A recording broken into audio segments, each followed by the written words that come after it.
Boa noite, povo de Deus, paz seja convosco. Hoje nós vamos falar de um assunto denominado Como fazer a vontade de Deus.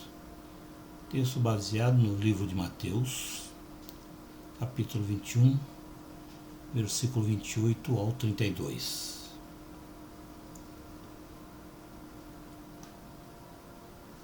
Os versículos nessa noite foram lidos relatam a parábola dos dois filhos. Essa parábola foi usada por Cristo Jesus para expor a hipocrisia e a dureza do coração dos fariseus e dos líderes religiosos, contrastando com aqueles que reconhecem a necessidade de um Salvador. Essa parábola, ela tinha como objetivo repreender Israel e seus líderes,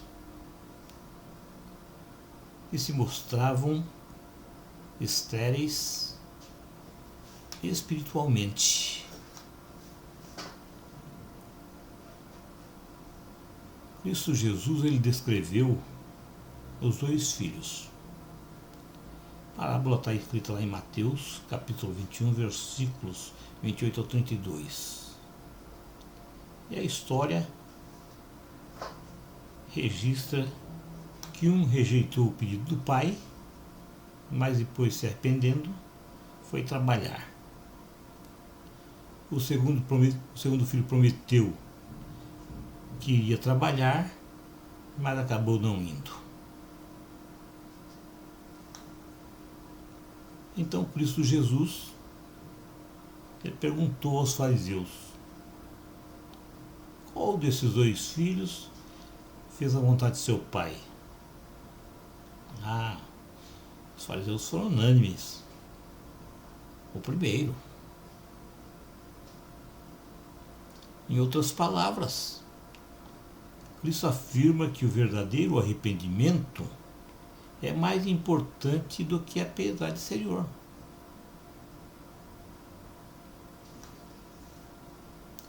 Os fariseus e os líderes religiosos da época, embora fossem religiosos, não abriram seu coração para Deus.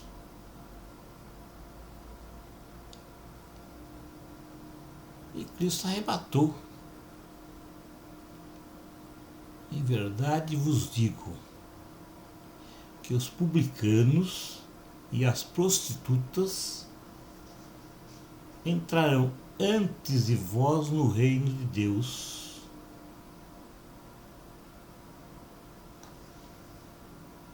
Pois João veio a vós no caminho da justiça e vocês não acreditaram nele.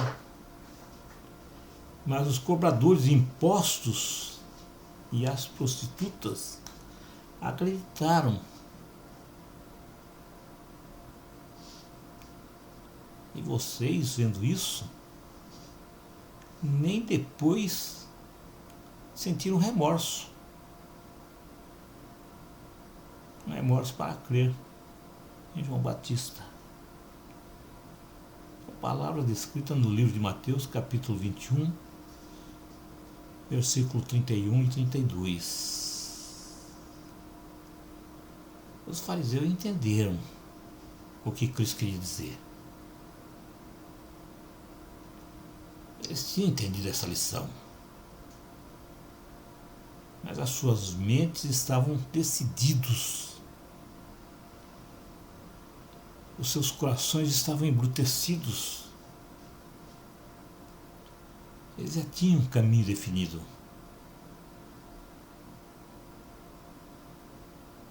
E Cristo concluiu: o reino de Deus vos será tirado, e será dado a uma nação que dê os seus frutos. Mateus capítulo 21, versículo 43. Esses fariseus e os líderes religiosos, eles eram completamente oposto dos primeiros, que ao aceitar a Cristo Jesus, buscam fazer sua vontade e, portanto, serão os primeiros a entrar no reino. Diante desse exposto,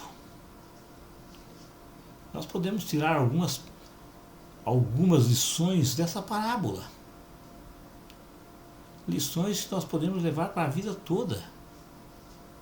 Enquanto nós estivermos nessa terra, ela será válida. A primeira lição: nós aprendemos o que Deus quer de nós.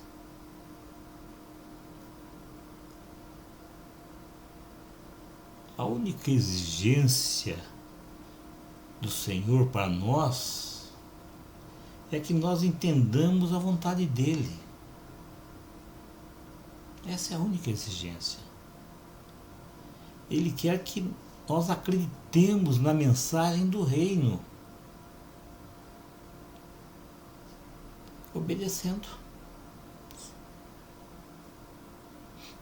Em outras palavras, irmãos,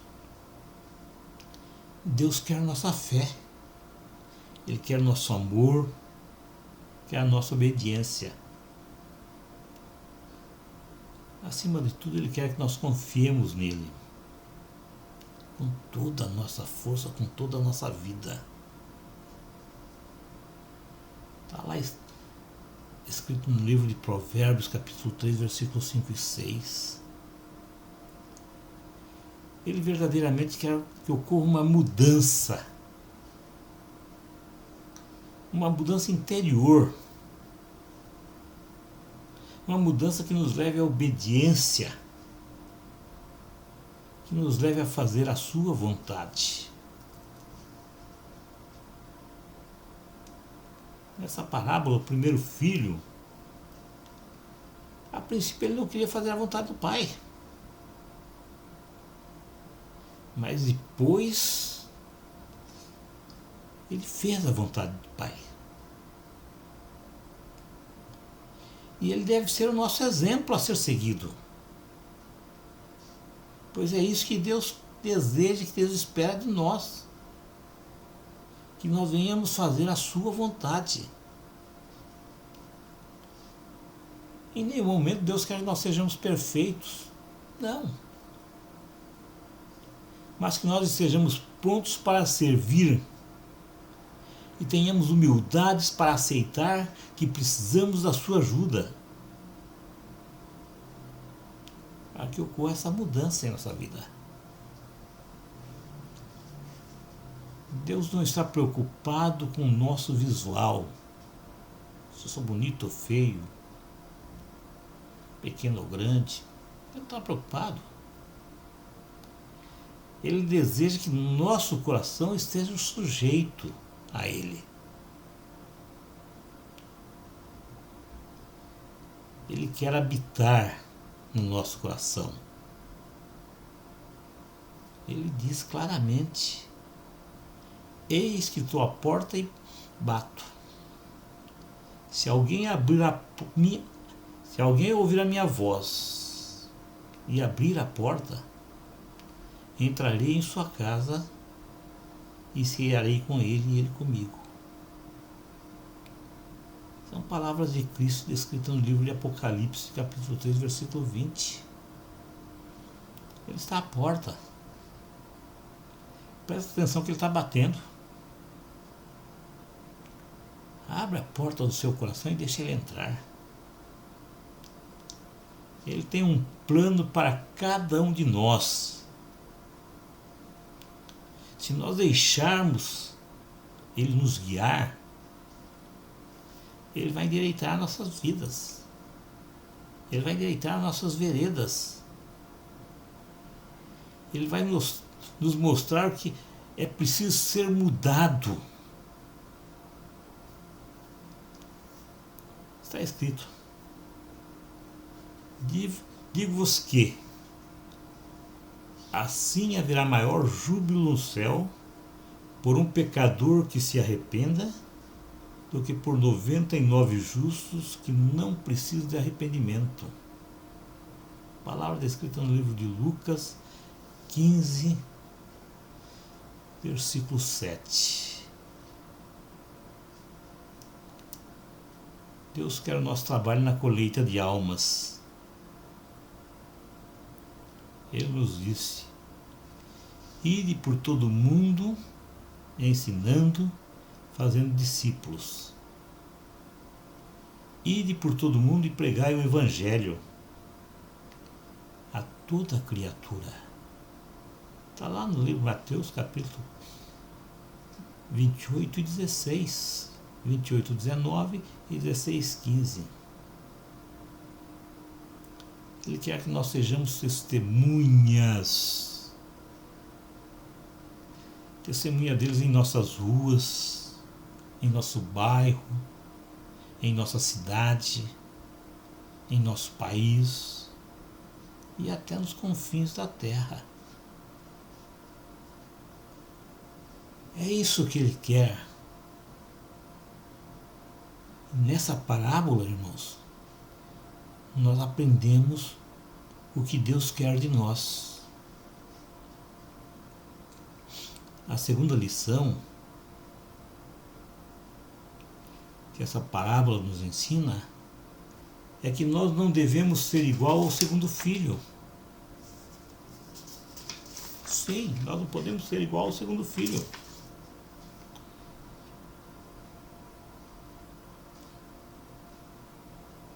Ela nos traz uma advertência. Essa advertência é muito importante. Porque esses dois filhos representam dois grupos de pessoas. Os primeiros, os excluídos, que eram considerados indignos perante a religiosidade judaica. O segundo representa os religiosos judeus, que apenas aparentemente seguiam a palavra de Deus, mas que nos finalmente eram somente desobediência.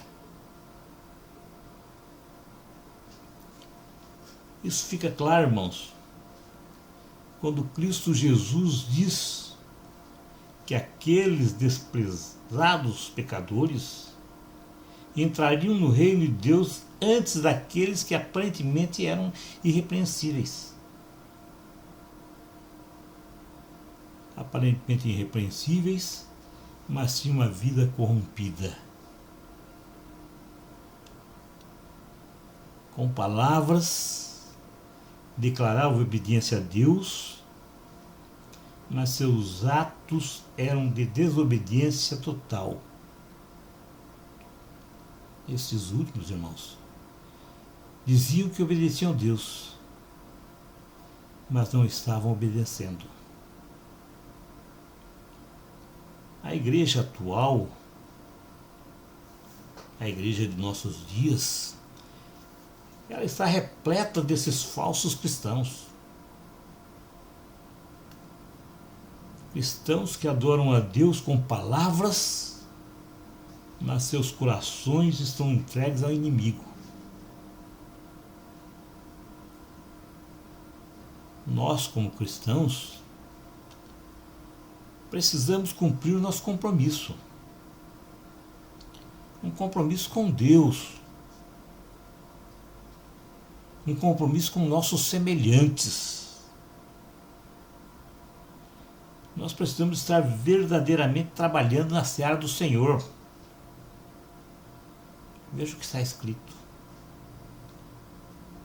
Nem todo aquele que me diz Senhor, Senhor, entrará no reino dos céus, mas aquele que faz a vontade de meu Pai que está nos céus. Então não adianta estar clamando Senhor, Senhor, mas que não faz a vontade de Deus. esses não vão para o céu. Essa é uma declaração feita por Cristo Jesus, está lá no livro de Marcos, capítulo 7, versículo 21. Portanto, irmãos, nós devemos cumprir nossos compromissos com Deus. A terceira lição que nós aprendemos com essa parábola é não ser hipócrita. Ser hipócrita é fingir ser algo que não é. Muitas pessoas usam da hipocrisia para serem reconhecidas ou para obter algum lucro. A hipocrisia é fruto do orgulho. Muitas vezes, essas pessoas tentam encobrir seus pecados ou dar desculpas esfarrapadas para seus atos. O verdadeiro cristão, ele precisa ser humilde para não se tornar um falso cristão. Paulo nos adverte quando ele diz: aquele que pensa estar de pé, veja que não caia. 1 Coríntios, capítulo 10, versículo 12. É preciso reconhecer que somos pecadores.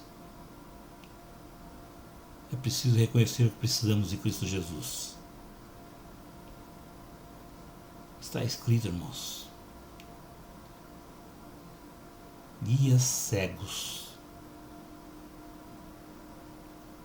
Vocês coam um mosquito e engolem um camelo. Ai de vocês, mestres da lei e fariseus hipócritas! Vocês limpam o exterior do copo e do prato, mas por dentro eles estão cheios de ganâncias e cobiça. Fariseus cegos. Limpe primeiro o interior do copo e do prato, para que o exterior também fique limpo. Ai de vocês, mestres da lei e fariseus, hipócritas! Vocês são como sepulcros caiados, bonitos por fora, mas por dentro estão cheios de ossos e de todo tipo de imundície. Assim são vocês. Por fora parecem justos ao povo, mas por dentro estão cheios de hipocrisia e maldade. Palavras duras. Cristo Jesus, com essas palavras, ele admoestava alguns fariseus de sua época, que para não engolir um mosquito por acidente, coava todos os líquidos antes de bebê-los. E com isso, usou do exagero para dizer que os fariseus eram muito cuidadosos com coisas pequenas, mas ignoravam coisas maiores e mais importantes, tais como a misericórdia e a fé. Tanto os mosquitos quanto os camelos eram alimentos proibidos por lei.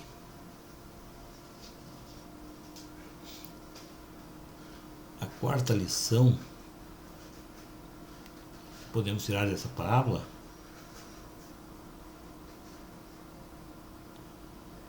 é que nós aprendemos que sem arrependimento verdadeiro não existe vida com Deus.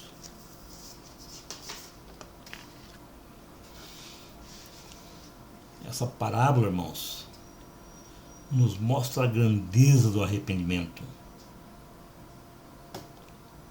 Arrepender-se é mais importante do que qualquer aparência. Arrepender é mais importante do que qualquer aparência. O arrependimento é o clímax de fazer a vontade de Deus. O arrependimento verdadeiro é o reflexo do Espírito Santo em nossas vidas. O único que pode nos convencer dos erros do nosso não. Arrependimento não é choro, e sim a mudança de vontade. Isso quer dizer deixar de viver o próprio eu. O verdadeiro arrependimento provoca uma reação na vida do cristão, que é o desejo de ser semelhante a Cristo Jesus. Arrependimento, ele nos liberta de nossos pecados. E recebemos o perdão. Esse arrependimento só é possível por intermédio da expiação de Cristo Jesus, que pagou pelos nossos pecados. Sem o verdadeiro arrependimento, não existe vida em Cristo Jesus, não existe vida em Deus.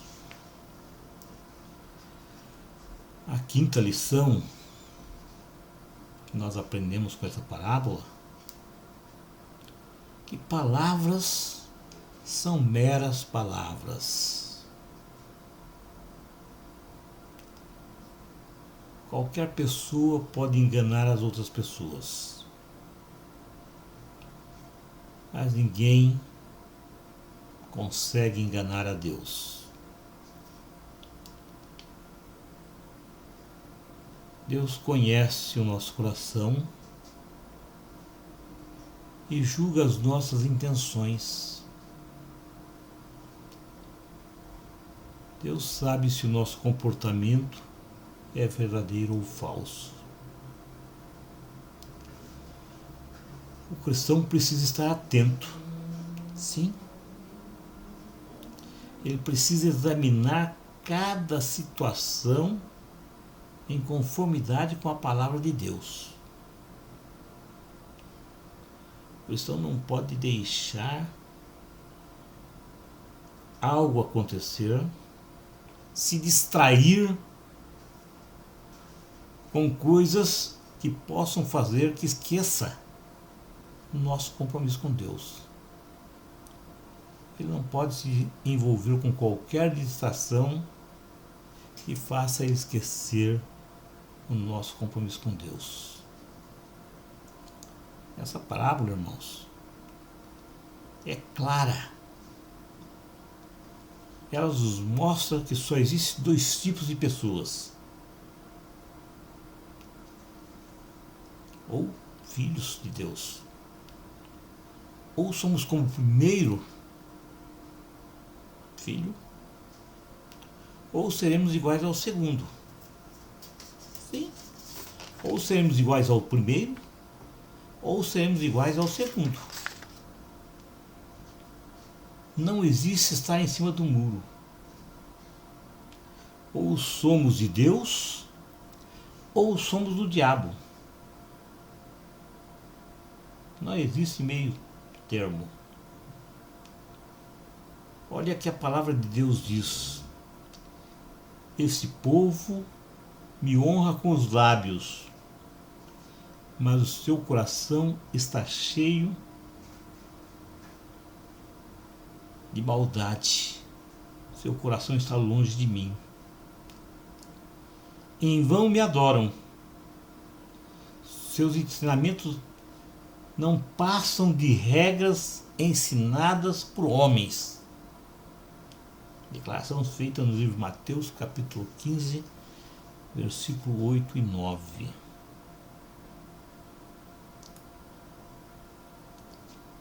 A sexta lição que podemos tirar com essa parábola é que todos nós somos pecadores, sem nenhuma exceção. Todos somos pecadores. E ao destacar duas classes de pessoas que foram rejeitadas pela sociedade, e ao mesmo tempo colocando-as acima dos doutores da lei e dos líderes religiosos daquela época, Cristo Jesus simplesmente demonstrou que não existe nada que possamos fazer para tentarmos impressionar a Deus. Nada que a gente venha fazer impressiona a Deus. Pois perante Deus somos todos pecadores, independentemente da posição social que ocupamos. Todos, mas todos, sem exceção, somos pecadores. Desde os mais importantes até os mais rejeitados. Pois nossa condição não muda. E é uma só. Somos pecadores. É o fim de papo. Porém, irmãos, o sangue de Cristo Jesus é poderoso para nos resgatar, mesmo se nós formos os piores entre os homens. Está escrito, irmãos. Se confessarmos nosso pecado, Deus nos perdoará e nos purificará. Palavra escrita no livro 1 João, capítulo 1, versículo 9. Com isso, Cristo Jesus está dizendo que, uma vez confessado o pecado, Deus perdoa e purifica, e o pecado é esquecido. A sétima lição que podemos tirar dessa parábola é que o Evangelho é uma oportunidade para os pecadores.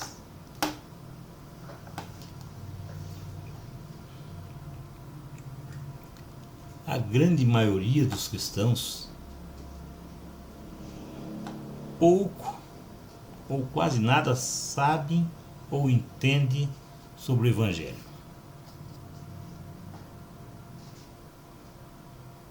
Mas o Evangelho nos leva a entender como Deus salva o ser humano. Porém, irmãos, o Evangelho é muito mais do que isso.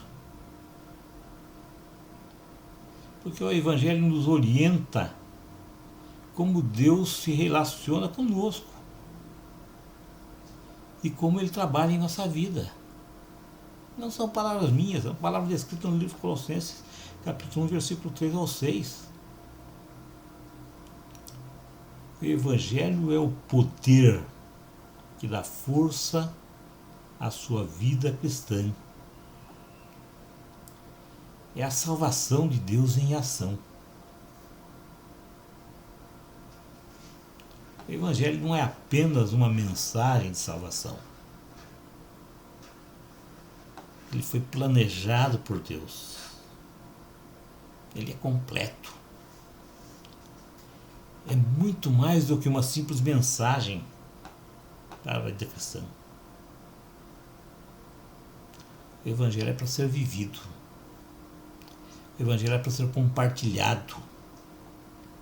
Compartilhado com aqueles que precisam de salvação. Olha o que está escrito. Porque não me envergonho do Evangelho de Cristo, pois é o poder de Deus para a salvação de todo aquele que crê. Primeiro o judeu e também o grego. Não são palavras minhas, está lá em Romanos capítulo 1, versículo 16. Portanto, irmãos, o Evangelho é o poder de Deus. Para encerrar, irmãos, você que está ouvindo essa mensagem, e ainda não se entregou a Cristo Jesus, ainda há tempo. Enquanto você estiver vivo, há esperança. Você pode mudar. Assim como o primeiro filho mudou, o filho descrito na parábola mudou, resolva enquanto você pode. Resolva enquanto há tempo. Opte em fazer a vontade do Pai enquanto é dia. Com toda certeza, a noite vem. A noite é a morte. Depois de nossa morte física, não tem mais jeito. Amém.